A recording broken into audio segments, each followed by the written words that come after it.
नमस्कार मंडळी, मायबोली मराठी न्यूज या आपल्या चॅनलमध्ये आपणा सर्वांचं अगदी मनापासून स्वागत आहे. सकाळी उठल्याबरोबर तुमचे पाय दुखतात का? तुम्हाला पायऱ्या चढताना श्वास घेण्यास त्रास होतो का? तुमचं शरीर तुम्हाला साथ देत नाही आहे का? तर थांबा, हा व्हिडिओ तुमच्यासाठी आहे. बऱ्याच जणांचे पाय सेमच संकेत देत आहे. बरेच वृद्ध लोक माझ्याकडे येतात आणि तेच म्हणतात की डॉक्टर, त्यांच्या पायांमध्ये वेदना होतात, असं वाटतं की जणू काही परिचारिका संपावर गेल्या आहेत. सकाळी उठल्याबरोबर माझे पाय दुखतात आणि पायऱ्या चढताना मला श्वास घेण्यासही त्रास होतो. काही किलोमीटर चालताना असं वाटतं की माझ्या हाडे म्हणत आहे की आता नाही होऊ शकत. हे फक्त वयाचं लक्षण नाही, हा शरीराचा SOS संदेश आहे. एक मूक रडगाणं. मला पूर्वीसारखं पोषण मिळत नाही आहे, पण चांगली बातमी अशी आहे की हा उपाय महागड्या औषधांमध्ये नाही, तर तुमच्या स्वतःच्या स्वयंपाकघरामध्येच मिळतो. आज मी तुमच्यासाठी असे 5 स्वदेशी, स्वस्त तरीही शक्तिशाली असे सुपरफूड सांगणार आहे, जी तुमची हाडे मजबूत करतील, तुमचे स्नायू मजबूत करतील आणि तुमचे पाय त्यांच्या पूर्वीपेक्षा चांगल्या स्थितीमध्ये परत आणतील. तर तयार राहा, चला सुरुवात करूया. पण त्या अगोदर मला एक गोष्ट सांगा की तुम्ही हा व्हिडिओ नक्की कुठून बघत आहात. तुमच्या ठिकाणाचं नाव जे आहे ते कमेंट बॉक्समध्ये नक्की सांगा. आता पहिला सुपरफूड जे आहे ते म्हणजे हाडांसाठी लोह आहे. आता एक गोष्ट तुम्ही ऐकू शकता. पुण्याचे एक 72 वर्षे आजोबा आहेत आणि ते माझ्याकडे आले आणि म्हणाले की डॉक्टर, मी औषध घेतो पण माझे गुडघे हालत नाहीत. मी विचारलं, आजोबा खातात काय तुम्ही? त्यांनी उत्तर दिलं, बेटा की फक्त मकर संक्रांतीच्या वेळीच ते तीळ खातात. ही माझी एकमेव चूक आहे, असं ते स्वतः सांगत होते. ते साध्या धान्यासमोर सारखं दिसतं, पण त्यात कॅल्शियमचा खजिना आहे. 100 ग्रॅम तिळामध्ये 1200 ते 1300 मिलीग्रॅम कॅल्शियम असतं, जे दुधापेक्षा जवळजवळ 10 पट जास्त असतं. तसंच मॅग्नेशियम, फॉस्फरस, जस्त आणि निरोगी चरबी देखील असते, जे हाडांसाठी चांगलं असतं. ते कसं सेवन करायचं तर बघा, सकाळी 1 ते 2 चमचे भाजलेले तीळ चगळून खाऊ शकता तुम्ही, किंवा हिवाळ्यामध्ये तुम्ही तीळ आणि गुळाचे लाडू खाऊ शकता, जे स्वादिष्ट आणि चविष्ट असतात आणि प्रचंड शक्ती देखील देतात. एक छोटीशी खबरदारी घ्यायची आहे. जर तुमचं पोट लवकर सैल झालं असेल आणि तुमचं वजन जर जास्त झालं असेल तर 1 चमच्यापेक्षा जास्त तुम्ही खाऊ नका. जर तुमच्या घरी तीळ खाल्ले जात असेल तर कृपया कमेंट बॉक्समध्ये नक्की लिहा. तीळ आपल्या घरामध्ये खूप शक्तिशाली असा एक खजाना आहे. मंडळी, आणखी एक सुपरफूड म्हणजे हळदीचं दूध. रात्रीचा डॉक्टर आहे हे. आता हळद ही फक्त एक मसाला नाही आहे, तर ती आपल्या आजीची नैसर्गिक वेदना कमी करणारी गोष्ट आहे. गुडघेदुखी, सांध्यांना सूज, पाठ कडक होणं वयानुसार वाढतं. हळद हा सर्वांचा मित्र आहे, जो हळदीमध्ये मुबलक प्रमाणामध्ये असतो. आणि दुधामध्ये कॅल्शियम आणि प्रथिने असतात, जे सांधे आतून मजबूत करतात. आणि ते कसे तयार करायचं तर बघा, झोपण्यापूर्वी 1 ग्लास कोमट दूध, अर्धा चमचा हळद आणि चिमूटभर काळी मिरी घ्यायची आहे. काळी मिरीची पावडर्स घ्यायची आहे. जवळजवळ 2000% ती अधिक प्रभावी असते. माझ्याकडे 70 वर्षांच्या रुग्णांपैकी एक जे आहेत तर ते नगरचे रहिवासी आहे आणि त्यांनी 3 महिने हे प्यायलं होतं. आता मला रात्री उलटं फिरल्यासारखं होत नाही. तिसरं अन्न जे आहे ते म्हणजे अंकुरलेले काळे हरभरे. यांच्यामध्ये घोड्यासारखी ताकद असते. चणे खा आणि घोड्यासारखे पळा असं म्हटलं जातं. ही म्हण खरं तर विनोदी नाही आहे, तर ही खरी म्हण आहे. काळे हरभरे फुटल्यावर त्याची ताकद झपाट्याने वाढते. त्यात शुद्ध प्रथिने आणि लोह आणि व्हिटॅमिन B ऊर्जा असते. ते पायांना मुंग्या येणं दूर करतं, शिरांमध्ये रक्तप्रवाह सुधारतं आणि दिवसभर ताकदही देत राहतं. तर आता हे कसं तयार करायचं तर बघा, रात्रभर तुम्हाला हे हरभरे जे आहे ते भिजवून ठेवायचे आहे. सकाळी ते ओल्या कपड्यामध्ये गुंडाळून ठेवायचे आहे आणि 12 तासांमध्ये त्याला अंकुर येतात. संध्याकाळपर्यंत त्याला बऱ्यापैकी अंकुर आलेले असतात.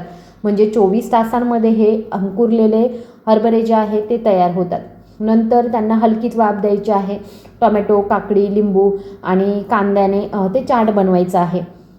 मला असं आठवतं आहे की एक 76 वर्षीय माणूस जो 2 महिने फक्त 200 मीटर चालल्यानंतर थकून जायचा. अंकुरलेले चणे खायला सुरुवात केल्यानंतर ते म्हणाले की डॉक्टर बेटा, मी आता पुन्हा सकाळी चालायला सुरुवात केली आहे. खबरदारी काय घ्यायची आहे, नेहमी कच्चे अंकुरलेले चणे खायचे आहे. जर तुम्हाला या टिप्स आवडत असतील तर कृपया चॅनलला सबस्क्राईब करा आणि व्हिडिओला लाईक देखील करा, कारण पुढील टिप्स जी आहे ती आणखी शक्तिशाली आहे. मंडळी, चौथं सुपरफूड म्हणजे भिजवलेले बदाम. आता बदाम हाडे, लोक बदाम फक्त मेंदूचं अन्न मानतात, परंतु वृद्धांसाठी ते हाडे, नसा आणि स्नायूंसाठी देखील अन्न आहे. त्यात कॅल्शियम, मॅग्नेशियम, व्हिटॅमिन ई आणि निरोगी चरबी देखील असते. पायांच्या क्रॅम्पचं एक प्रमुख कारण म्हणजे मॅग्नेशियमची कमतरता आणि बदाम ती कमतरता पूर्ण करतात. आता ते कसे खायचे आहे बघा. 5 ते 7 बदाम रात्रभर भिजवायचे आहे. सकाळी ते सोलून खायचे आहे, चगळून खायचे आहे, दुधामध्ये मिसळून पिऊ शकता. ते खूप सोपं टॉनिक आहे.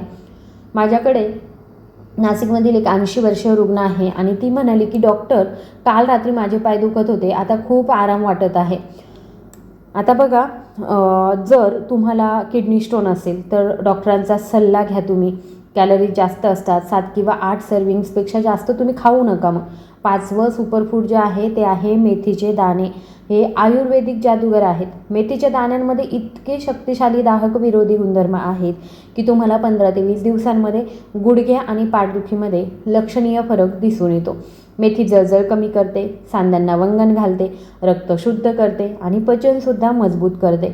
आता ते कसं खायचं आहे तर बघा, रात्रभर 1 चमचा मेथीचे दाणे भिजवायचे आहे. सकाळी ते पाणी प्यायचं आहे आणि त्या बिया चावून खायच्या आहे. माझ्या एका वृद्ध रुग्णाने स्वामीजींनी दररोज सकाळी हे केलं. 6 आठवड्यानंतर त्यांची गुडघेदुखी 40 ते 50% कमी झाली. खबरदारी काय घ्यायची आहे, जर तुम्ही मधुमेह किंवा उच्च रक्तदाबासाठी औषधे घेत असाल तर प्रथम डॉक्टरांचा सल्ला नक्की घ्या. मंडळी, तुम्ही पहिल्या फूडबद्दल 5 सुपरफूडबद्दल आधीच शिकलात. आता मी 2 अतिरिक्त गोष्टी शेअर करणार आहे आणि ज्या अनेक वृद्ध लोक ज्या गोष्टींकडे दुर्लक्ष करतात, परंतु चमत्कारिकरित्या पायांच्या शिरा, रक्तप्रवाह आणि स्नायू जे आहेत ते सुधारू शकतात. बोनस फूड जे आहे ते आहे आलं प्लस मनुका, झटपट ऊर्जा. माझे एक वृद्ध आजोबा होते जे 74 वर्षांचे होते. दररोज सकाळी मला इतकं जड वाटायचं की नाश्ता करायचाच नव्हता. तर मी त्यांना म्हणाली, आजोबा दररोज सकाळी 1 केळी आणि प्लस 15 किंवा 20 मनुके खा. ते म्हणाले, हे इतकं सोपं आहे, त्यातून मला खरंच ऊर्जा मिळेल का? तर हे 2 आठवड्यानंतर ते परत आले आणि म्हणाले की हे शरीराचं इंधन आहे. आता मी उठताच मला हलकेपणा जाणवतो. केळीमध्ये भरपूर प्रमाणामध्ये पोटॅशियम असतं जे स्नायूंना बळकटी देतं, लोह जे रक्तप्रवाह वाढविण्यास मदत करतं आणि नैसर्गिक ग्लुकोज जे त्वरित ऊर्जा प्रदान करतं. मंडळी, बोनस फूड नंबर 2 आहे बीटरूट, रक्ताभिसरणाचा राजा. जर तुम्हाला तुमच्या पायांमध्ये मुंग्या येणं, जडपणा, बधीरपणा किंवा थंडपणा जर जाणवत असेल तर ते खराब रक्ताभिसरणाचं लक्षण आहे. बीटरूट नैसर्गिकरित्या ही समस्या सुधारतं. माझ्याकडे एक काका आले होते नागपूरवरून. ते 60 वर्षीय होते आणि ते म्हणायचे की माझे पाय जे आहेत ते बर्फाने भरल्यासारखे वाटतात. तर मी त्यांना 15 दिवस बीटरूटचा रस पिण्यास सांगितलं. तर ते म्हणाले, आता पायांमध्ये उष्णता परत आली आहे. बीटरूट जे आहे ते रक्ताभिसरण जलद करतं आणि नसांमधील कमजोरीसुद्धा दूर करतं. पायांना त्यांचा रंग आणि चमक देखील परत करतं. तुम्ही बीटरूटचा रस प्या किंवा सॅलडमध्ये ते तुम्ही समाविष्ट करा. दोन्ही फायदेशीर आहे. मंडळी, आता पायांच्या कमकुवतपणाच्या 3 खऱ्या कारणांवरती आपण चर्चा करूया. बरेच लोक असं मानतात की वय वाढल्यावर कमजोरी येते. माझ्या 25 वर्षांच्या अनुभवामध्ये मी पाहिलं आहे की वय नाही तर वाईट सवयींमुळे ती आणखी वाईट होते.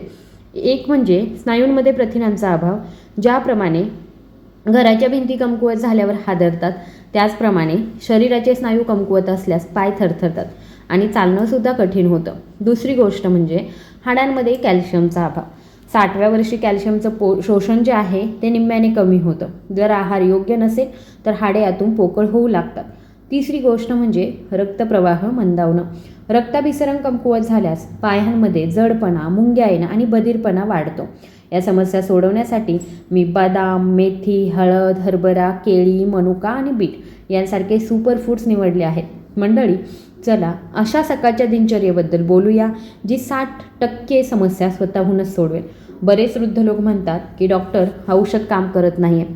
तर मी हसून म्हणते, जीवन थोडं योगदान देतं तेव्हा औषधं काम करतात. ही एक साधी, सोपी आणि वयानुसार दिनचर्या आहे. आता मंडळी, प्रथम जागं होण्यासाठी 5 मिनिटे द्या तुमचं शरीर चालू करण्यासाठी. जसं तुमचा मोबाईल फोन चालू करतो आपण, शरीराला देखील हळूहळू चालू करणं आवश्यक आहे. अंथरुणावर बसताना दोन्ही हात वरच्या दिशेने ताणायचे आहे. त्यांना 10-15 वेळा फिरवायचं आहे. तुमचे गुडघे थोडेसे वागवायचे आहेत, 3 खोल श्वास घ्यायचे आहे. ही 3 मिनिटांची प्रक्रिया तुमच्या पायांमध्ये रक्त परिसंचरण पुन्हा सुरू करते. मंडळी, दुसरी गोष्ट आहे, कोमट पाणी हे सकाळचं रिसेट बटन असतं. 1 ग्लास कोमट पाणी पिल्याने पचन सुधारतं, बद्धकोष्ठता कमी होते आणि मनसुद्धा हलकं वाटतं. माझ्या 80 वर्षांच्या रुग्णांपैकी एकाला या एका सवयीने बद्धकोष्ठतेच्या औषधावर अवलंबून राहण्याची सवय सोडता आली आहे. जर तुम्हाला घरी ही सवय असेल तर कृपया कमेंट बॉक्समध्ये नक्की सांगा. मंडळी, कोमट पाणी आपल्या दैनंदिन दिनचर्येचा भाग आहे. 15 ते 20 मिनिटे पायांची थेरपी. चालणं हे एक औषध आहे जे डॉक्टर लिहून देत नाही, परंतु शरीराला निश्चितच चालणं हे आवश्यक आहे. हळूहळू सुरुवात करा. प्रथम 5 मिनिटे वॉर्मअप, नंतर 10 मिनिटे सामान्य चालणं, नंतर 2 मिनिटे हलकंसं स्ट्रेचिंग. आता माझे 78 वर्षीय रुग्णाने विनोदाने म्हटलं होतं की डॉक्टर, हे मला चालणं होत नाही, तर माझी रोजची प्रार्थना बनली आहे. हे खरोखर शरीराला आनंद देतं. मंडळी, चौथी गोष्ट आहे 5 मिनिटं अनुलोम विलोम श्वासोच्छ्वासाचा व्यायाम. 60 वर्षांपेक्षा जास्त वयाच्या लोकांमध्ये फुफ्फुसांची क्षमता कमी होत जाते आणि श्वासोच्छ्वास मजबूत करण्याचा सर्वात सोपा मार्ग म्हणजे 1 मिनिट करणं, नंतर 2 मिनिट विश्रांती घेणं, नंतर 2 मिनिट पुन्हा करणं. हे मेंदू आणि नसा संरेखित करते, ऑक्सिजन प्रवाह वाढवते आणि वेदना कमी करते. मंडळी, 5वी गोष्ट आहे, आपला नाश्ता नेहमी पौष्टिक असावा, जड नसावा. जड नाश्ता कधीही वृद्धांना फायदेशीर ठरत नाही. तुम्ही काय खावं तर बघा, कुस्करलेले चणे खाऊ शकता तुम्ही, बदाम, केळी, मनुका किंवा हलकासा दलिया. तुम्ही काय टाळलं पाहिजे तर जास्त चहा की रिकाम्या पोटी मसालेदार जेवण. जर तुम्हाला व्हिडिओचा हा भाग उपयुक्त वाटला असेल तर कृपया लाईक करा. तुमचा एक लाईक किमान एका वृद्ध व्यक्तीला नक्की मदत करेल आणि चॅनलला सबस्क्राईब करायला सुद्धा विसरू नका, जेणेकरून भविष्यातील व्हिडिओ तुमच्यापर्यंत सर्वात अगोदर पोहोचतील. आणि कमेंटमध्ये लिहा की तुम्ही हा व्हिडिओ कोणत्या गावातून, शहरातून, जिल्ह्यातून पाहत आहात. तुमची एक ओळ आपल्या सर्वांना जोडते. तर आता रात्रीच्या अशा दिनचर्येबद्दल बोलूया जे तुमचे पाय आणि सांधे जे आहेत ते पूर्ण रात्रीची विश्रांती त्यांना देऊ शकते. हो, दिवसभर फिरणं आपल्याला थकवू शकतं, परंतु रात्र ही शरीराची दुरुस्ती करण्याची वेळ आहे. जर प्रत्येक रात्रीची दिनचर्या योग्य असेल तर वृद्धांमध्ये अर्धा वेदना आपोआपच कमी होतात. मंडळी, रात्रीचं जेवण हलकं आणि लवकर असावं. 60 किंवा त्याहून अधिक वयाच्या व्यक्तींनी उशिरा जेवल्याने पचनावरती ताण येतो आणि पोट जड झाल्यावर पायांमधील नसासुद्धा ताणल्या जातात. काय खायचं आहे? मूग डाळ खिचडी, हलकासा दलिया, रोटीसोबत कमी मसालेदार भाज्या, थोडंसं दही किंवा वेगळी थंड अमृत. रात्री जास्त मसालेदार रोटी, चटणी, लोणचं, पापड, दही जे आहे ते टाळायचं आहे. ते शरीरामध्ये जमा होतं. दुसरी गोष्ट आहे ती म्हणजे हळदीचं दूध घ्यायचं आहे किंवा मग तुम्ही सोनेरी दूध त्याला म्हणू शकता. हे रात्रीचा एक हिरो आहे. तुम्ही कदाचित ते आधी चुकवलं असेल. हळदीचं दूध जादूसारखे सांधे दुरुस्त करतं. झोपण्यापूर्वी 30 मिनिटे आधी हळूहळू 1 ग्लास कोमट दूध प्यायचं आहे. तुम्हाला तुमचे पाय जे आहेत ते सैल होत असल्याचं, सांधे कडक होणं कमी होत असल्याचं, गाढ झोप येणं आणि जागं झाल्यावर हलकेपणा नक्की जाणवेल. एक 75 वर्षांचे रुग्ण विनोदाने म्हणतात की हे दूध नाही तर हा माझा रात्रीचा पहारेकरी आहे. तिसरी गोष्ट आहे कोमट पाण्यामध्ये गरम कॉम्प्रेक्स किंवा पाय बुडवून ठेवणं. हा उपाय अनेकदा औषधापेक्षाही खूप चांगलं काम करतो. तर आता हे कसं करायचं आहे तर कोमट पाण्यामध्ये 1 चमचा मीठ आणि थोडंसं मोहरीचं तेल घालायचं आहे आणि तुमचे पाय 10 मिनिटे भिजवून ठेवायचे आहे. यामुळे नसांना आराम मिळतो, जळजळ कमी होते आणि पायांमध्ये रक्तप्रवाह देखील वाढतो. माझ्याकडे 70 वर्षांची एक रुग्ण होती जी दररोज रात्री असं करायची. 3 आठवड्यानंतर तिच्या पायांना पूर्णपणे आराम मिळाला. ती म्हणाली की आता रात्री बातम्या बदलल्या तरी मला त्रास होत नाही.